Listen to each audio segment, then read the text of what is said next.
नमस्कार। आप सबका हमारे चैनल में स्वागत है। आज की कहानी का शीर्षक है अपना घर। जिया को लगा कि घर में सब लोग चिंता कर रहे होंगे, लेकिन जब वह घर पहुंची तो किसी ने भी उससे कुछ नहीं पूछा, मानो किसी को पता ही नहीं था कि उसे आने में देर हो गई है। पिताजी और बड़े भैया ड्राइंग रूम में किसी गंभीर मुद्दा पर चर्चा कर रहे थे। छोटी बहन रुचि अपने पति रितेश के साथ आई थी और बड़ी भाभी के कमरे में माँ और दोनों भाभियों के साथ गपशप में व्यस्त थी। जिया ने चुपचाप अपने कमरे में जाकर कपड़े बदले, हाथ मुंह धोया और खुद ही रसोई में चाय बनाने लगी। बर्तनों की खटपट सुनकर छोटी भाभी आई और औपचारिक स्वर में पूछी, अरे जिया दीदी, आप आ गई? लाओ मैं चाय बना देती हूँ। नहीं, मैं बना लूँगी, जिया ने ठंडे स्वर में जवाब दिया तो छोटी भाभी वापस चली गई। जिया गहरी सांस लेकर रह गई। कुछ समय पहले यही भाभी उसके दफ्तर से लौटते ही चाय नाश्ता लेकर खड़ी रहती थी, दिन भर का हालचाल पूछती थी, लेकिन अब चाय का कप लेकर जिया अपने कमरे में आ गई। हर घूंट के साथ उसे महसूस हो रहा था कि अपने ही घर में वह कितनी अकेली और उपेक्षित हो गई। जिया के पिताजी सरकारी स्कूल में अध्यापक थे। घर की आर्थिक स्थिति अच्छी नहीं थी, लेकिन उन्होंने जैसे तैसे अपने चारों बच्चों को पढ़ाया लिखाया। जिया अपने भाई बहनों में सबसे तेज थी। पढ़ाई में अव्वल आती तो पिता गर्व से कहते, जिया बेटी नहीं बेटा है, मैं इसे प्रशासनिक अधिकारी बनाऊंगा। बीए के बाद 3 वर्षों के अथक परिश्रम से जिया ने प्रशासनिक परीक्षा पास कर ली। पूरे परिवार में खुशी की लहर दौड़ गई। वह अपने माता पिता को आराम देना चाहती थी, इसलिए अपनी पूरी तनख्वाह उनके हाथों में रख देती। समय बीतता गया। सुरेश और राकेश की नौकरियां भी जिया की मदद से हुई लगी। फिर सुरेश और राकेश की शादी हुई, लेकिन किसी ने जिया के विवाह की चिंता नहीं की। रिश्तेदार कहते, जिया की शादी कब होगी, लेकिन माँ पिताजी हर रिश्ते में कोई न कोई कमी निकाल कर उसे ठुकरा देते। अब जिया के लिए अविनाश का रिश्ता आया तो माँ पिताजी के पास ठुकराने का कोई कारण नहीं था। अविनाश भी प्रशासनिक अधिकारी था, पढ़ा लिखा और अच्छे संस्कारों वाला।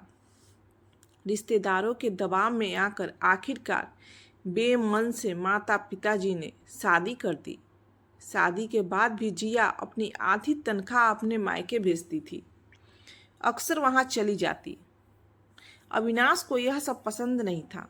उसने कई बार समझाया, जिया तुम्हें अपने ससुराल पर भी ध्यान देना चाहिए, लेकिन जिया ने कभी उसकी बात नहीं मानी। अब जब वह मायके लौट आई तो धीरे धीरे सब बदल गया।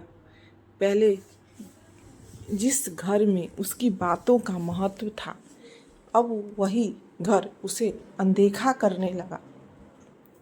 रुचि की शादी हो गई, भाभियाँ ससुराल में व्यस्त हो गई, माँ पिताजी भी धीरे धीरे अपनी दुनिया में सिमट गए। आज वही परिवार जिसके लिए जिया ने अपनी गृहस्थी उजाड़ ली थी, उसे पूरी तरह अनदेखा कर रहा था। जिया अतीत की गलियों से बाहर आई तो कमरे में अंधेरा छा चुका था। तभी माँ आई और बोली, जिया कल बैंक से 15,000 रुपये निकलवा लाना, रुचि और दामाद के लिए गहने कपड़े लेने हैं। जिया का माथा भन्ना गया। इतने सालों में उसने घर भर की इच्छाएं पूरी की, लेकिन कभी किसी ने उसके लिए कुछ नहीं किया। दूसरे दिन दफ्तर में सहेली अनुराधा ने जिया की हालत देखी तो पूछ बैठी, जिया क्या बात है, तुम बहुत परेशान दिख रही हो। जिया ने उसे सब कुछ बता दिया। अनुराधा ने गंभीर स्वर में कहा, देख जिया, अभी भी कुछ नहीं बिगड़ा है। तुम अविनाश के पास लौट जाओ। तुम्हें अपने पति और अपने घर की ज़रूरत है। मायके में तुम्हारी ज़रूरत अब ख़त्म हो चुकी है। जिया के आंखों में आंसू थे, लेकिन अविनाश क्या मुझे माफ़ कर देगा? अविनाश तुम्हें आज भी प्यार करता है। अनुराधा ने विश्वास दिलाया। उसने आज तक दूसरी शादी नहीं की। यह अपने आप में एक जवाब है। जिया ने फैसला कर लिया ऑफिस के बाद सीधे अविनाश के घर जाने का। जब गाड़ी अविनाश के घर के सामने रुकी तो उसका दिल जोरों से धड़क रहा था। कांपते हाथों से उसने दरवाजे की घंटी बजाई। कुछ पलों बाद दरवाज़ा खुला। अविनाश ने जिया को देखकर और हैरानी से बोला, जिया तुम?